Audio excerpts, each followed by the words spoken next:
Isso. Então, hoje nós vamos dar continuidade à nossa matéria que se chama Cristo, aquele que cura. E hoje nós vamos. Eu acredito que a gente nem vai terminar, porque é a parte mais extensa da matéria. Nós vamos falar sobre a nova aliança, a realidade da cura na nova aliança. Então, nós vamos estudar essa parte bem a fundo da questão da cura na nova aliança. Mas nós vamos passear lá pela velha aliança, é uma parte bem extensa, né? Mas nós vamos dar início. A gente, é uma coisa que a gente precisa entender, é que a nova aliança, ela foi prometida. E a cura estava incluso nesse pacote, então a cura ela foi prometida para nós lá na velha aliança. Nós vamos ler Jeremias 31 e o 33. Ai, gente, peraí, o ventilador está ligado, os papéis estão voando, me deixando nervosa. Eis aí vem dias, diz o Senhor, em que firmarei nova aliança com a casa de Israel e com a casa de Judá, porque esta é a aliança que firmarei com a casa de Israel. Depois daqueles dias, deixa eu aceitar a Roseli aqui, depois daqueles dias, diz o Senhor, na mente lhes imprimirei as minhas leis, também no coração as inscreverei. Eu serei o seu Deus e eles serão o meu povo. Então, olha só, o Senhor ele fala que ele vai imprimir as leis dele na nossa mente. Então, quer dizer, não é em pedra, não é em papel, é na nossa mente. E que ele vai inscrever no nosso coração. Então, a gente tem que entender o seguinte, não vai ser uma coisa, né? Não é na pedra, não é no papel, é na nossa mente, que nós, aí a gente vai mais para frente na Bíblia, ela pede para que nós renovemos a nossa mente, né? Que a nossa mente seja renovada na palavra do Senhor. E vai inscrever no nosso coração, que é de onde o nosso coração que comanda. Eu falo assim, que para minha mente entender, eu imagino que o Espírito Santo mora dentro do meu coração, sabe? Assim, porque fica mais fácil de eu assimilar as coisas, gente, porque eu sou muito visual. Então, como eu não vejo, eu crio umas imagens, umas realidades para que eu consiga entender. Então, para mim, no meu coração aqui tem o Espírito Santo que mora lá dentro. Porque é ele que me ensina essas coisas, é ele que é meu amigo, meu ajudador, ele que me direciona, é ele que recebe diretamente do Pai, né, de espírito para espírito, ele passa para o meu espírito. Então, assim, a gente entende que as leis, as novas leis, as leis da nova aliança, elas seriam inscritas no nosso coração. Não é numa pedra, não é num papel, não, né? Você não é, sei lá onde que esse povo aí anda escrevendo, não é no chat, esse chat novo aí que o povo está falando, que eu até esqueci o nome, é no nosso coração, né? E pede para a gente ler também Ezequiel 36, 26 e 27. Vamos lá. Dar-vos-ei coração novo e porei dentro de vós espírito novo. Tirarei de vós o coração de pedra e vos darei coração de carne. Porei dentro de vós o meu espírito e farei que andeis nos meus estatutos. Guardais os meus juízos e observeis. Isso mesmo. Então tá mais do que claro para nós que a nova aliança, eu não preciso de um ato religioso para viver a nova aliança, eu preciso de um coração e uma mente, né? Porque está lá. Essa nova aliança ela foi estabelecida pelo sacrifício de Jesus. Está lá em Mateus 26, 28, que fala o seguinte: porque isto é o meu sangue, o sangue da nova aliança, derramado em favor de muitos para a remissão de pecados. Então, foi no derramar do sangue de Jesus, que, né, o sacrifício que ele fez por nós, que essa nova aliança foi estabelecida. E através dessa nova aliança, nós temos acesso a Deus, o Pai. Isso está em Efésios 3, do 1 ao 12. Segundo o eterno propósito que estabeleceu em Jesus Cristo, nosso Senhor, pelo qual temos ousadia e acesso a Deus, por confiança mediante a fé nele. Então, essa nova aliança nos deu direto acesso ao Pai. Lá em Hebreus 4 também fala sobre isso. Eu não vou ler, não, mas está na nossa apostila, porque é muito grande. E aqui também, na nova aliança, nós temos também resposta de oração. Vamos ver o que fala João 16, 23. Fala assim: naquele dia nada me perguntares, em verdade vos digo. Se pedires alguma coisa ao Pai, ele vou-la concederá em meu nome. O que é isso? Como a gente tem acesso direto ao Pai, o que a gente pedir a ele diretamente em nome de Jesus vai ser concedido. Gente, é claro que a gente fala que são coisas que estão dentro dos princípios, né, da palavra, né, isso aí, dentro dos princípios da palavra, porque não adianta, tem coisas aí que a gente sabe que não vai acontecer, porque não pode acontecer, porque não está dentro da palavra do Senhor, não tem um propósito, não vai glorificar o nome do Senhor, pelo contrário, né, vai causar escândalo, problemas, discussões, contendas e essas outras coisas, né? E também nos deu a melhor parte, que tem, acredito eu, salvação completa. Esse acesso. Né? Essa nova aliança nos deu salvação completa. E a palavra salvação, mencionada no Novo Testamento, é sozo. Né? A gente já sabe que é sozo, que no grego abrange, entre outras coisas, as seguintes áreas. Está escrito aqui. Libertação. Então, a salvação vem incluso libertação. Vamos ver Lucas 8:36. E algumas pessoas que tinham presenciado os fatos contaram-lhes também como fora salvo. Aí esse salvo aqui é sozo, o endemoniar. Então, aqui eles estão falando do endemoniado que foi salvo por Jesus, né? Traz preservação. Vamos ler 1 Timóteo 2,15. Todavia, será preservada, aí está a palavra sozo, aqui no original, através da sua missão de mãe, se ela permanecer em fé e amor e santificação com bom senso. Traz segurança. Mateus 14:30. Reparando, porém, na força do vento, tive medo. E começando a submergir, gritou, salva-me. A esse salva-me, que também é a palavra sozo. Salva-me, Senhor, né? Então, outra coisa que está incluso na salvação, perfeição. Vamos ler Tiago 1:21. Portanto, despojando-vos de toda impureza e acúmulo de maldade, acolhei com mansidão a palavra em vós implantada, a qual é poderosa para salvar a vossa alma. Esse salvar aqui também é o sozo. E agora, a parte que nós vamos estudar, que mais nos interessa nesse momento, que é a cura. Essa salvação completa inclui a cura. Vamos ler Mateus 9:21, que fala assim: porque dizia consigo mesmo, se eu apenas lhe tocar a veste, ficarei curada. E esse curada aqui é o sozo, é o mesmo sozo.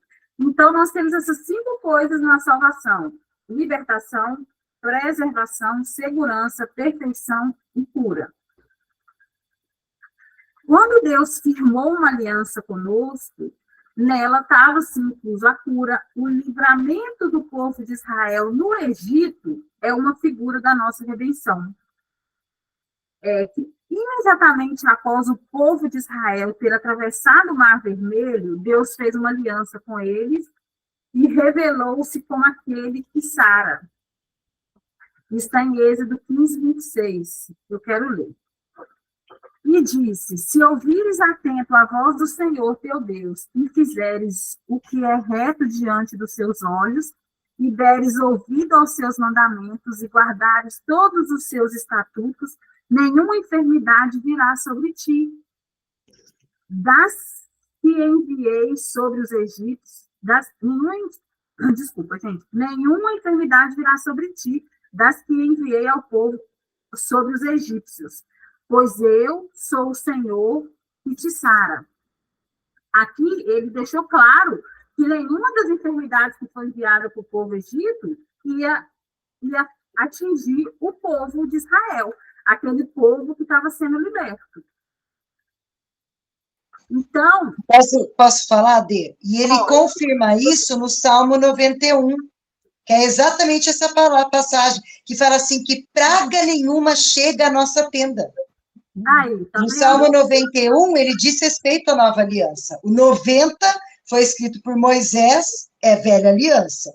O 91 é a revelação da nova aliança, nós escondidos em Cristo Jesus. Ai, que maravilha. Um dia a gente podia estudar ele, né? O Salmo Pode, é maravilhoso. Eu já fiz um estudo dele. Pois é, eu tinha muitas dúvidas sobre ele, que eu acabei... Eu não sei se essas dúvidas foram sanadas ou se eu as esqueci, sabe? Mas que eu não tô, no momento eu não me lembro. Mas eu tinha, porque muita coisa que eu li eu não entendia, mas até então, quando isso aconteceu, eu não lia o Velho Testamento olhando para o Novo. Olhando para o Novo, né? Isso. Depois que eu fui entender isso, aí as coisas mudaram, clarificaram. Eu detestava ler. Aquele lá, qual que é o de Salomão? O Salomão escreveu Provérbios e o... Provérbios e Eclesiastes.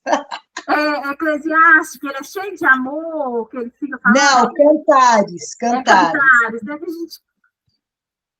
Então, mas aí você vê as 3 etapas da vida de Salomão.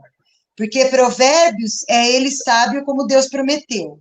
Cantares de Salomão é quando ele é a figura de quando ele estava plenamente na presença de Jesus.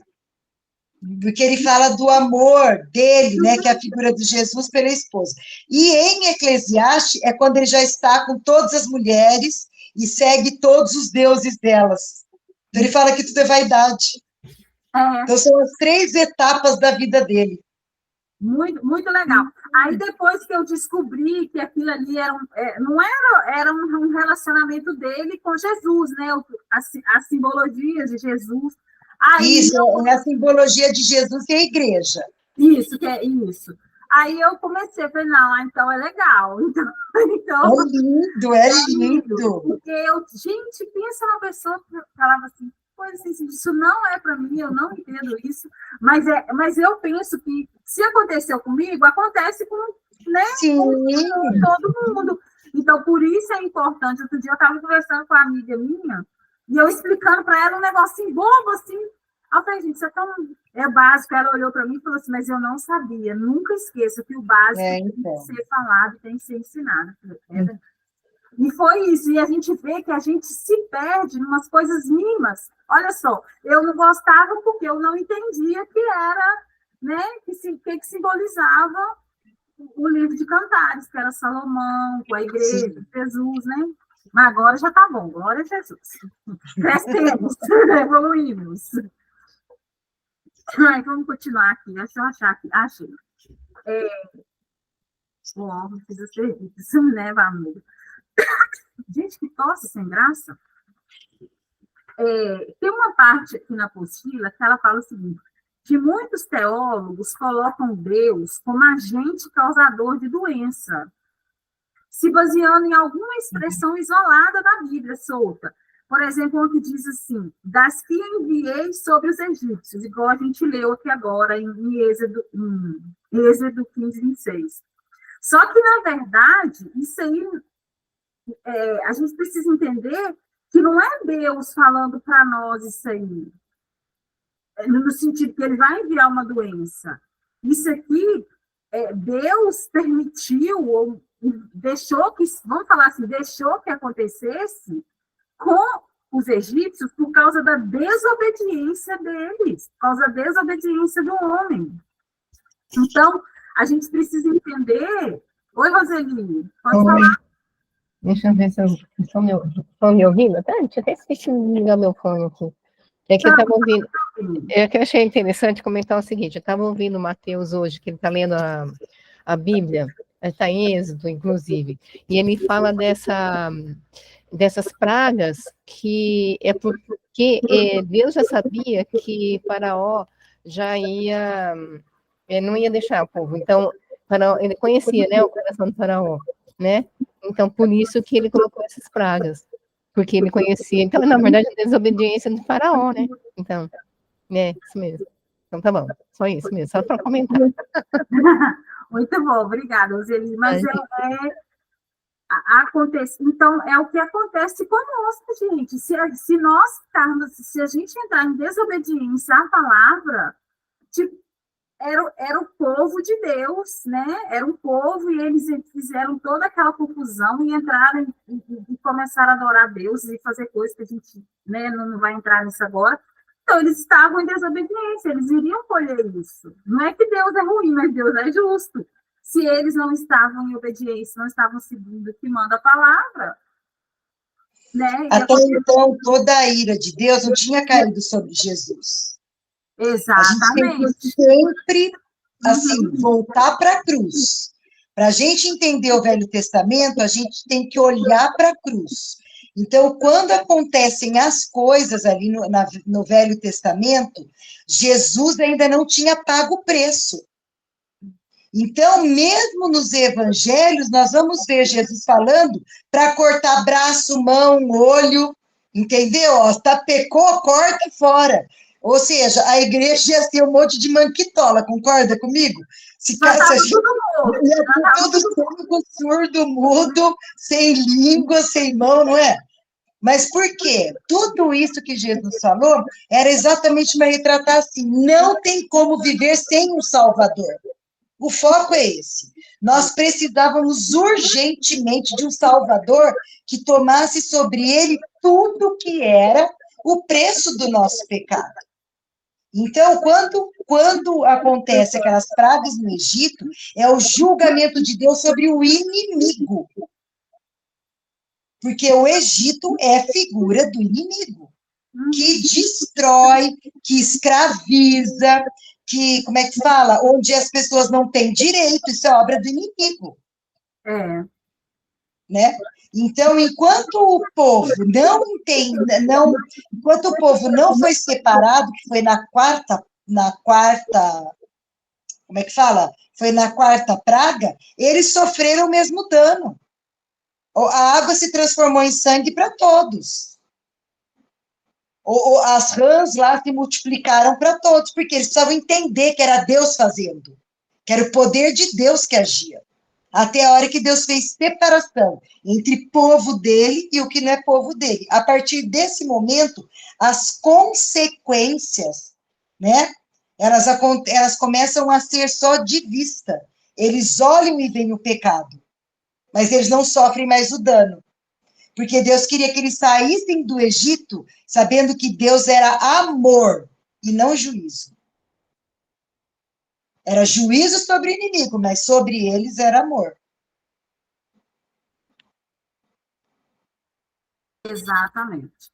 E nós precisamos, então, depois dessa aula da rede, quando alguém vier nos falar que Deus permitiu, boa noite, Fabiana, boa noite, Bruna, que vocês entraram depois, e Elisa também, nós precisamos entender o seguinte, Deus não é causador, ele não é o agente que causa a doença, ele é o agente que cura a doença, né?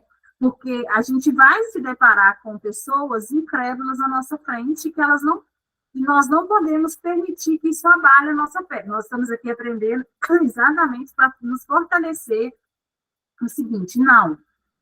Ah, mas aconteceu isso lá no Êxodo, em Números, em Gênesis, vocês simplesmente vão ter um embasamento para falar, não é assim.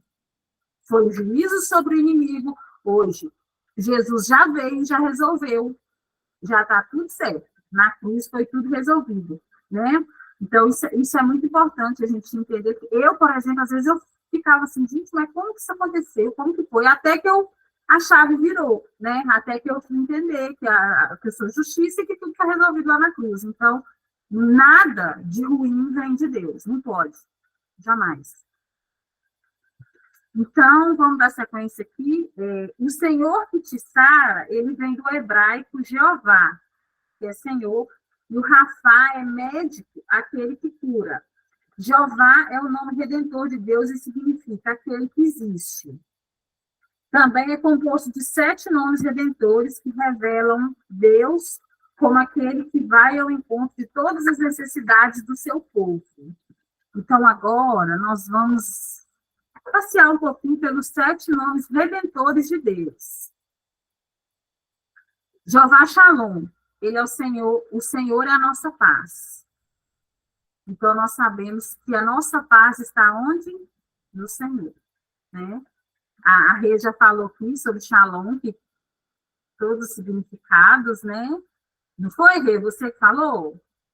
Foi, não foi? Alguém, acho que foi a Rê que falou um dia sobre Shalom para nós. Nem sei.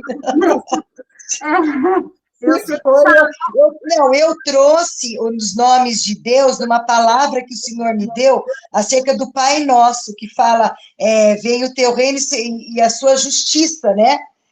Seja feita a sua vontade, assim na terra como no céu. Eu sei que fala acerca da justiça, quando santificado seja o teu nome. Aí, quando eu trouxe essa palavra sobre santificado seja o teu nome, a gente discorreu como que se santifica o nome, alinhando a nossa vida com os nomes do Senhor Jesus. Mas faz tempo, hein? Foi lá no começo, lá do Maravilhosa Graça. Eu lembro flashes das coisas. Assim, às vezes eu não sei falar quem foi, nem quando foi, mas eu lembro que aconteceu, nítido. Assim. Existe o outro nome, Jeová Chama. Eu acho que é Chama, né? Que fala. Chamar. Chamã. Fala aí, Rê. Jeová Chamar. Tudo que a tônica é Rafá, Chamar, Gire, a tônica é a última. Tá, então, Jeová Chamar. O Senhor está aqui. Jeová Raá, né? O Senhor é meu pastor, está até lá em Salmos 23, né? O Senhor é meu pastor e nada faltará. Eu acho que o Salmo 23 todo mundo sabe de cor. Ele é pequenininho, ele é muito usado. Eu, pelo menos, sei. Eu acho que todo mundo sabe. O 4º nome é Jeová Jireh. O Senhor proverá. Tem até uma música, né, da Nívia Soares, uma coisa assim, não sei cantar não, né? Não sou Guarrê não, mas eu sei que tem, que eu escuto. Agora, esse outro Jeová aqui, não faço ideia de como que fala, que é o Senhor é a nossa justiça. Você sabe? Tissedequinu. Pensa, é japonês para mim isso aqui, tá? Eu nunca consigo. Gente, não sai o nome, tá? Não sei, que precisa destravar. Que o Senhor é a nossa justiça. Né? Até lá em Jeremias 23:6. Nos seus dias, Judá será salvo, Israel habitará seguro. Será este o seu nome, com que será chamado Senhor, justiça nossa. O 6 é o Jeová Nissi. O Senhor é a nossa bandeira. Né? Isso está lá em Êxodo, deixa eu mudar aqui. E agora o nosso Jeová, que nós vamos estudar agora, que é o Jeová Rafá, que é o Senhor que te sara, que nós acabamos de ler em Êxodo 15:26. A revelação de Deus como Jeová Rafá foi tão real e aceita pelos israelitas que quando eles saíram do Egito, todo o povo gozava de saúde. Gente, não tinha ninguém doente. Aquela multidão, não tinha ninguém doente. Não tinha uma dor de cabeça, gente, não tinha uma unha encravada, não tinha. Não tinha, não tinha uma dor de ouvido, não tinha nada. Não tinha um dente doendo, nada. O povo saiu do Egito em aliança com Deus. E a Bíblia diz que entre eles não havia nenhum inválido. Não tinha um cadeirante, não tinha um manco, um coxo. Aqueles nomes lá que eles usavam, não tinha. Vamos ler Salmo 105, 37. Então fez sair o seu povo com prata e ouro, e entre as suas tribos não havia um só inválido. Saíram em perfeita saúde, porque eles saíram em aliança, em obediência ao Senhor. Eu acho que aí tem como diz o povo, tem um código aí para nós, né? Se a gente estiver em aliança, em obediência, né? Nada vai vir sobre nós, nesse sentido de nenhuma doença, nada. Porque se para eles não foram, por que para nós é vir? E nós estamos numa aliança superior, né? Melhor, isso. Aí agora nós vamos ver, ainda está na nova aliança, tá, gente? A nova aliança é extensa, porque acho que a gente vai passeando fazendo as comparações, né, da velha com a nova aqui. Nós vamos ver uns tipos de figura de expiação do Velho Testamento que era para a cura. Tinha o Cordeiro Pascal.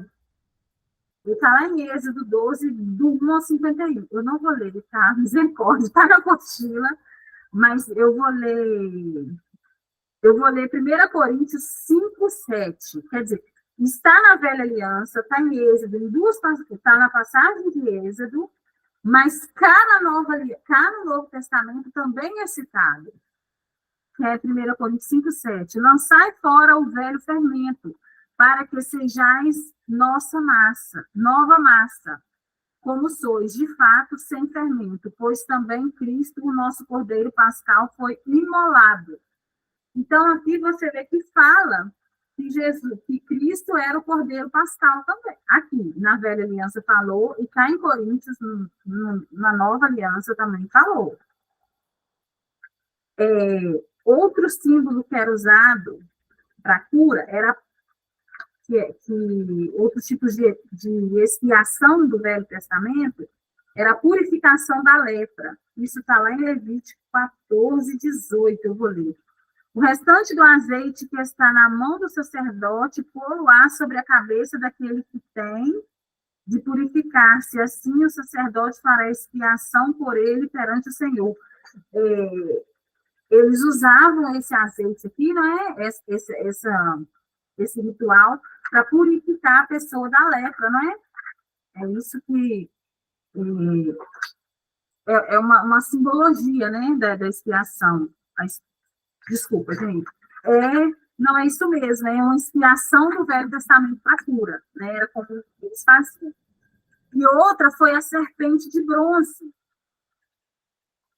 que ela lá em Números fala, né, que o Senhor ordenou que Abraão fizesse uma serpente de bronze.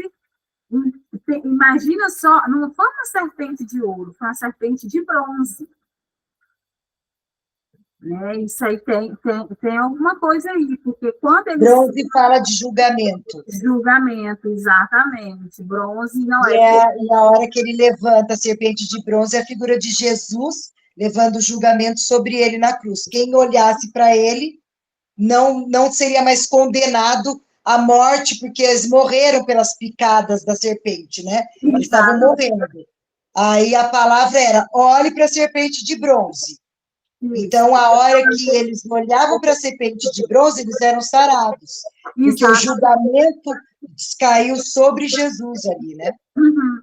Exatamente. Mais uma expiação que era feita no Velho Testamento que simbolizava Jesus, porque se eles eram picados, né, mordidos pela serpente, nossa serpente morde, né, que ela tem dente, eles tinham que olhar para essa serpente de bronze e eles eram curados. Vamos ler aqui João 3,14. E, do modo porque Moisés levantou a serpente no deserto, assim importa que o Filho do Homem seja levantado. Eu não sei se a gente já estudou isso, ou se a gente vai estudar ainda, eu também não lembro. Mas essa questão de Jesus ter que ser levantado na cruz, lá, né, colocado no madeiro, e ter que ser levantado é uma profecia, é a profecia se cumprindo. Isso tinha que ser feito. Ele não podia só pregar ele na cruz, deixar ele morrendo no chão, não. Ele tinha que ser levantado. Aí agora a gente entende. Moisés, ele levantava, né? Ele levantou a serpente no deserto e Jesus também foi levantado na cruz, né? Todas as coisas que aconteceram eram figuras, né? Simbolizando Jesus.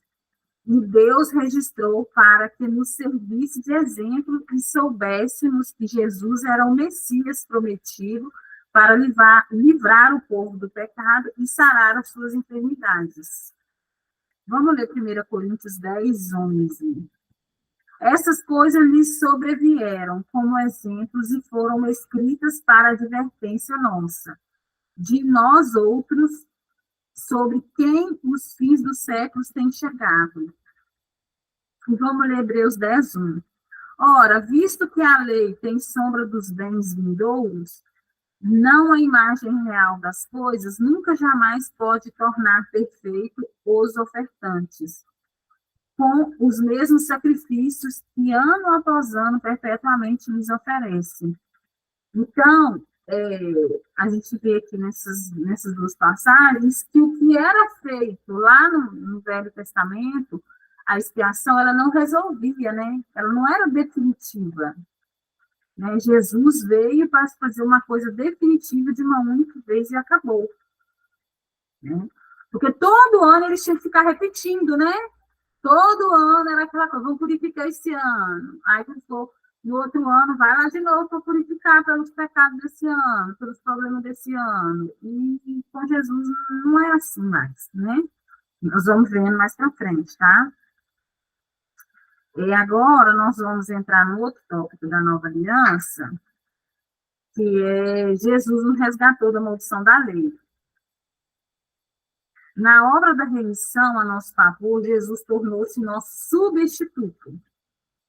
Ele não só carregou os nossos pecados, como tomou sobre si as consequências do pecado. Acho que nós vimos sobre isso na aula passada, o significado das palavras. A sua obra de redenção não só pagou o castigo pelos pecados, como também nos libertou de termos de suportar as consequências físicas do pecado, as enfermidades e doenças. Gente, essa parte aqui, ele está... Deixa eu ler primeiro Gálatas 3,13, depois eu explico. Cristo nos resgatou da maldição da lei, fazendo-se ele próprio maldição em nosso lugar, porque está escrito, maldito todo aquele que for pendurado em madeiro. A gente precisa entender essa parte aqui, porque a gente acha assim, eu já falei na aula passada, mas eu não sei se todos estavam, que doença também é uma consequência de pecado, mas não quer dizer que toda doença seja consequência de pecado, né? Nós entendemos isso na aula passada. Que pode ser que seja, pode ser que não. Né? A gente entendeu que é uma consequência da gente não cuidar do nosso corpo, é uma consequência da gente não andar na autoridade que nós temos. Então, quando ele fala que... porque quando Jesus ele nos resgatou da maldição da lei, ele nos resgatou das doenças, das consequências de doença, de pecado, de todas as coisas ruins, tá? Então, a gente, não é porque uma pessoa está doente que ela tem pecado, né? Mas, geralmente, doença é uma consequência. Igual até citei o exemplo por exemplo, do marido que trai a esposa e pega uma doença. Se o cara é cristão, ele está lá na igreja, está lá. Aí ele vai lá e traz a esposa, ele pega uma doença e traz essa doença para casa. Essa doença foi consequência do pecado dele, porque ele não poderia fazer isso. Então a gente entende isso. Não é que o Senhor manda uma doença porque a pessoa está pecando, não. É consequência das atitudes da pessoa. Às vezes come demais, come compulsivamente, né? Aí você vai desenvolver uma diabetes, sei lá, alguma coisa. Por quê? Porque você está ali comendo demais. E a Bíblia fala sobre glutonaria, né? A gente tem que comer só o suficiente, né? E muitas vezes também a gente viu, a gente falou sobre isso, sobre a nossa alma não está curada. Quando a nossa alma não está curada, a doença se manifesta, né? Então, a gente tem que... Não vamos pensar que veio uma doença, é exatamente porque estamos em pecado, ok? Não é bem assim. A gente precisa entender o contexto, entender a situação e pedir direção ao Espírito Santo. Eu vou falar agora o que é maldição da lei, né? É bom falar. A maldição da lei está escrita no texto de Deuteronômio, no capítulo 28. Acho que a gente já falou bastante sobre ela aqui. A partir do versículo 15, inclui morte espiritual, pobreza e todas as enfermidades escritas ou não na lei. Então, a maldição da lei era isso: pobreza, enfermidade e morte espiritual, né? Mas Jesus nos livrou da maldição da lei, substituindo-nos no cumprimento dela. É uma coisa interessante. Jesus, ele cumpriu, né? Tudo, inclusive a maldição da lei, né? Lá no madeiro, ele cumpriu, né? Aí vamos ler aqui, morte espiritual. 1 Pedro 3,18. Pois também Cristo morreu uma única vez pelos pecados, o justo pelos injustos, para conduzir-vos a Deus, morto sim na carne, mas vivificado no Espírito. Miséria, que é pobreza. 2 Coríntios 8:9. Pois conhecereis a graça do nosso Senhor Jesus Cristo, que sendo rico, se fez pobre por amor de vós, para que pela sua pobreza vos tornássemos ricos. Então, gente, se tem alguém vivendo na miséria, na pobreza, tá na condição errada. Se é um filho de Deus e está vivendo assim, está na condição errada, tá? Porque na nova aliança não tem mais isso. Doenças, 1 Pedro 2,24. Carregando ele mesmo em seu corpo, sobre o madeiro, os nossos pecados, para que nós, mortos para os pecados, vivamos para a justiça. Por suas chagas, fostes sarados. Então, pelas chagas de Jesus, nós somos sarados. Ou seja, Jesus teve as dores, as enfermidades, foi tudo sobre ele, gente. Ele estava com o corpo ferido, né? Ele apanhou, Ai, não gosto de falar. Vamos continuar. Não estamos mais debaixo da lei, mas da graça. Romanos 6,14. Por quê? Porque o pecado não terá domínio sobre vós, pois não estáis debaixo da lei, e sim da graça. Ai, que maravilha, estamos debaixo da graça. O fim da lei é Cristo, Romanos 10,4. Porque o fim da lei é Cristo para a justiça de todo aquele que crê. Então, se você crê em Cristo, é o fim da lei. O fim da lei é Cristo. Se você chegou até Cristo e você crê nele, a lei acabou para você. O seu negócio agora é a graça. E lá na graça, não é para ter doença, né? A redenção, agora nós vamos falar, vai dar tempo de eu falar da redenção, eu acho, tá? Tudo na nova aliança, tá, gente? Se não der tempo, eu paro. Mas a redenção é que é a conquista da autoridade. Nós já estudamos a matéria autoridade do crente. Então, já vai ser até mais fácil para nós, para passarmos até mais rápido. Como nós vimos, o pecado é uma das causas. Desculpa. Como nós vimos, o pecado é uma das causas das doenças e enfermidades. Ao pecar, o homem entregou a autoridade que Deus lhe havia dado ao diabo, tornando-se escravo dele. Vamos ler Romanos 6,16 aqui. Não sabeis que daquele a quem vos ofereceis como servos para a obediência desse mesmo, a quem obedeceis, sois servos, seja do pecado para a morte ou da obediência para a justiça? que a gente tem que entender dessa frase aqui, desse versículo?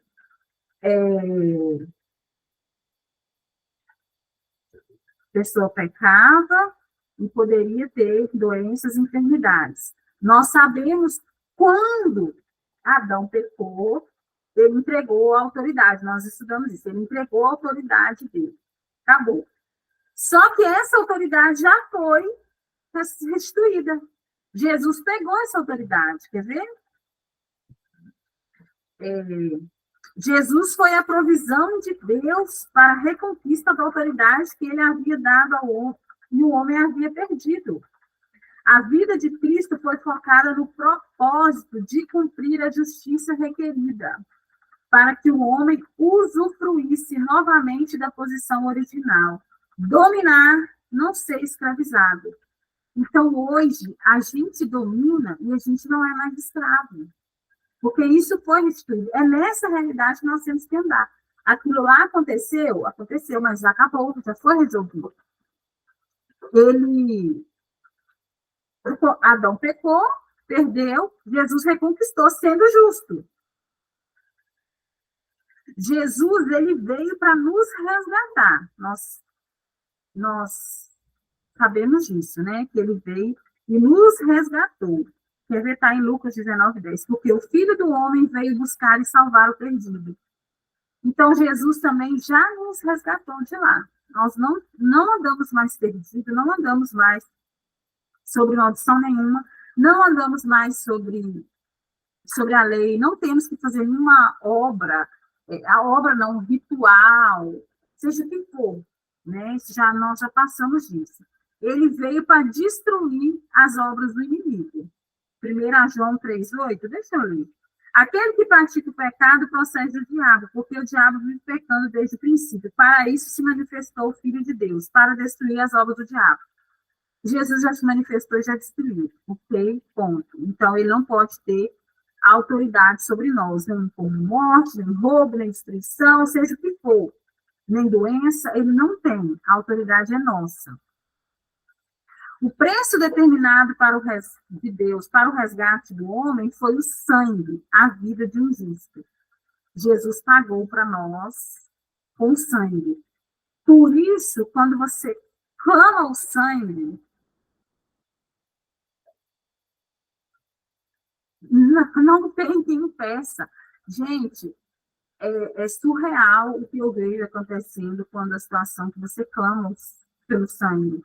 Que você usa esse poder que você tem, que o poder está em nós, né? O sangue foi por nós, foi para a nossa salvação. Então, aquilo que Jesus fez foi por nós. Nós temos autoridade. E o sangue resolveu.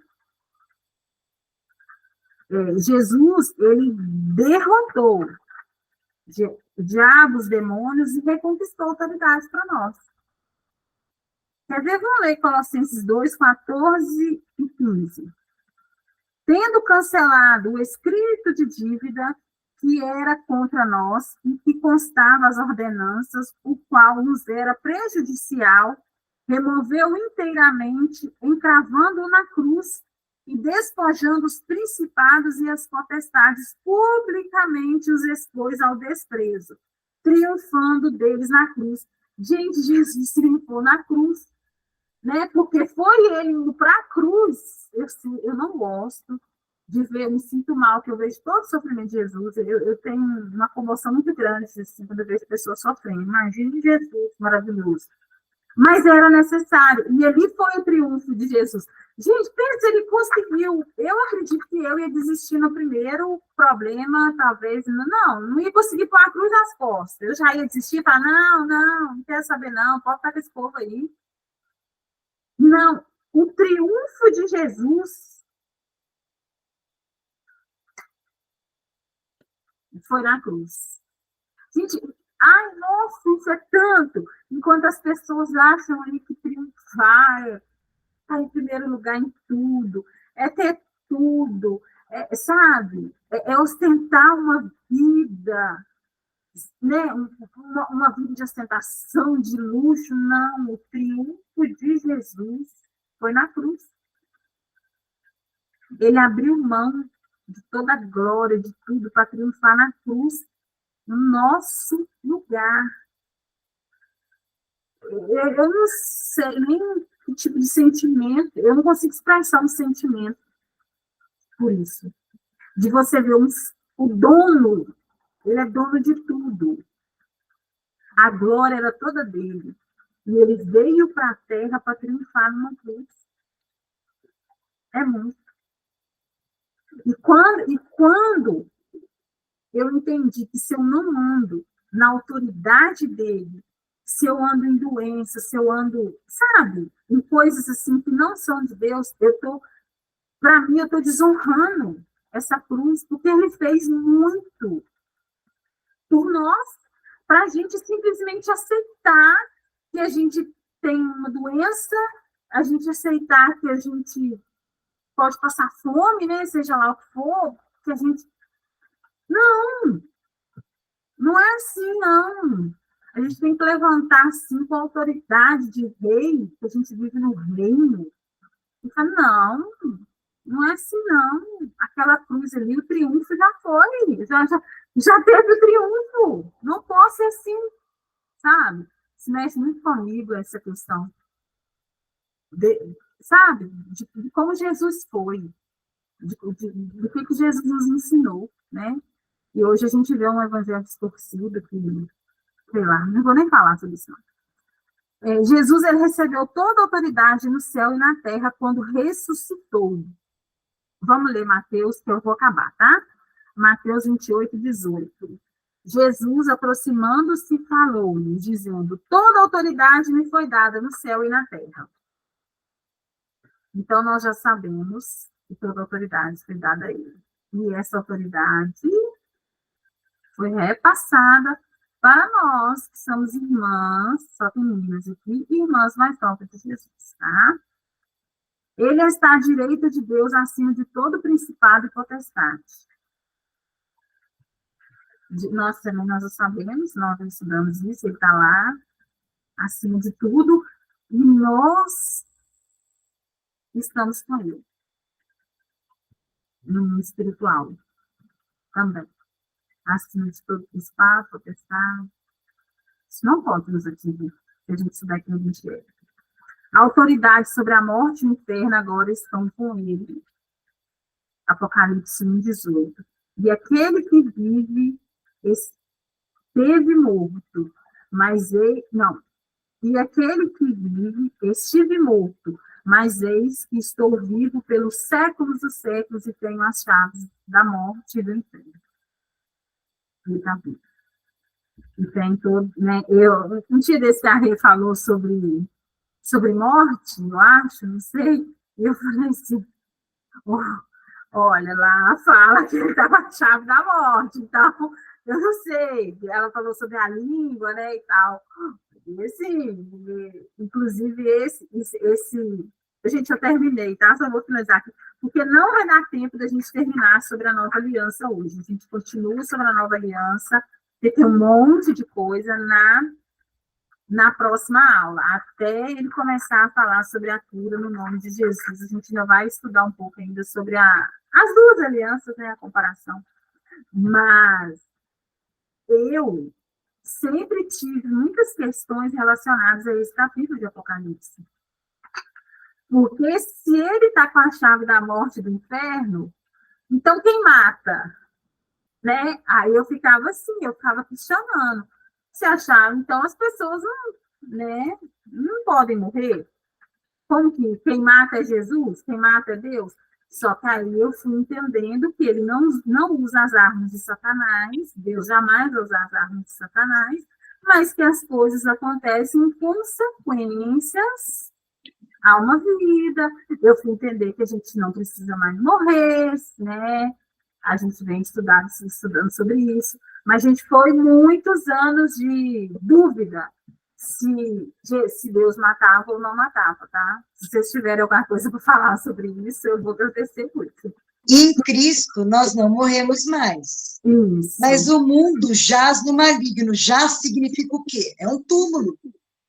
O mundo já está morto no maligno. Ele só não sabe que ele está morto. Mas o que acontece? O corpo, ele acaba se rendendo à morte, porque ele não se rendeu a Jesus.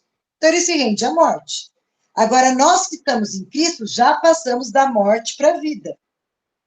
Então, a morte na nossa vida já está para trás. A nossa morte foi confessar o nome de Jesus Cristo e entregar para ela o Senhor, para ele o senhorio da nossa vida. Gente, isso é maravilhoso. E o dia que eu entendi isso, eu falei, Jesus, que morte maravilhosa que é essa que eu já fui, acabou, sabe? E a outra coisa que eu acho que a gente precisa ser convencido no coração é exatamente essa sujeição de que todas as coisas, Jesus está sobre todas as coisas, poderes, domínios e tudo que se nomeia, Jesus está sobre. Ou seja, existe qualquer enfermidade que possa se comparar a Jesus? Impossível. Jesus está sobre toda enfermidade, quer ela tenha nome ou ela nem seja revelada ainda. Então, se todas as coisas estão sujeitas a Jesus, não existe como aquele que anda com Cristo sofrer o dano de uma coisa que ele já venceu. Então, eu vou dar um exemplo, né? Um monte de gente passou por dengue agora nesses últimos tempos. Passar pela dengue é uma coisa, você morrer pela dengue é outra.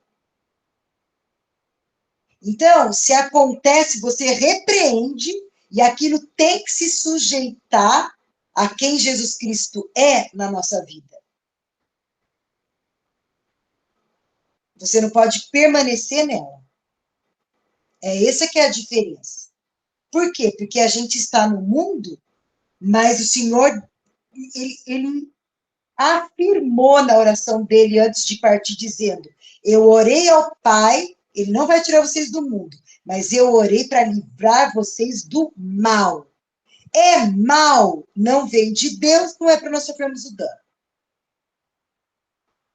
Então, é aquela questão assim, mosquito, na minha casa não. Aqui tem o sangue do cordeiro. Se a morte, que foi a morte, não entrou,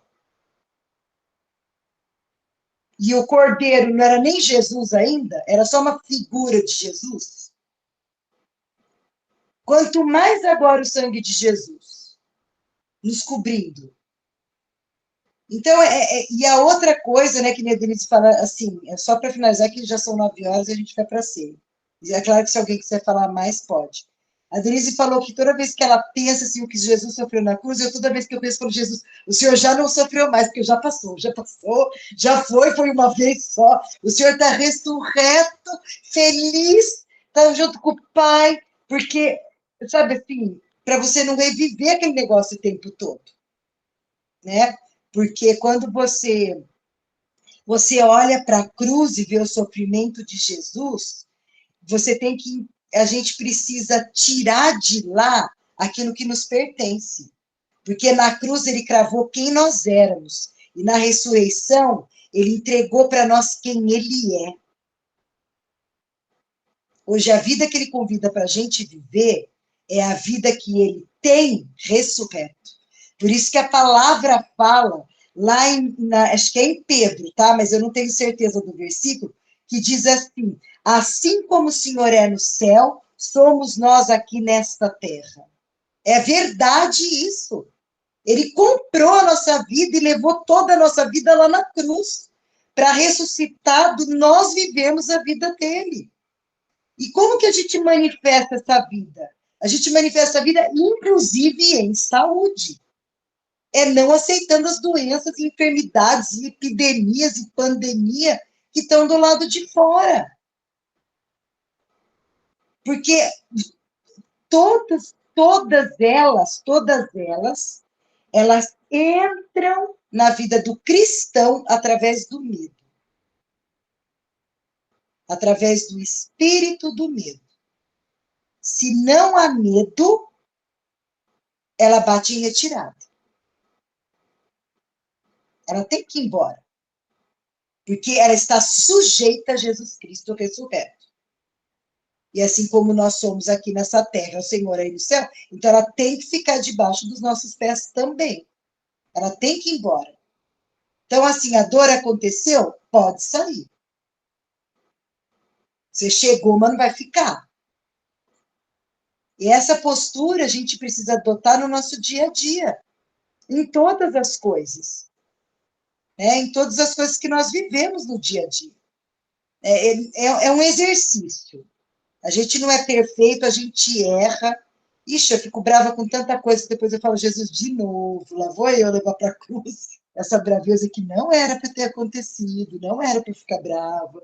Então, eu estou pondo lá na cruz de novo, não quero que ela saia de lá.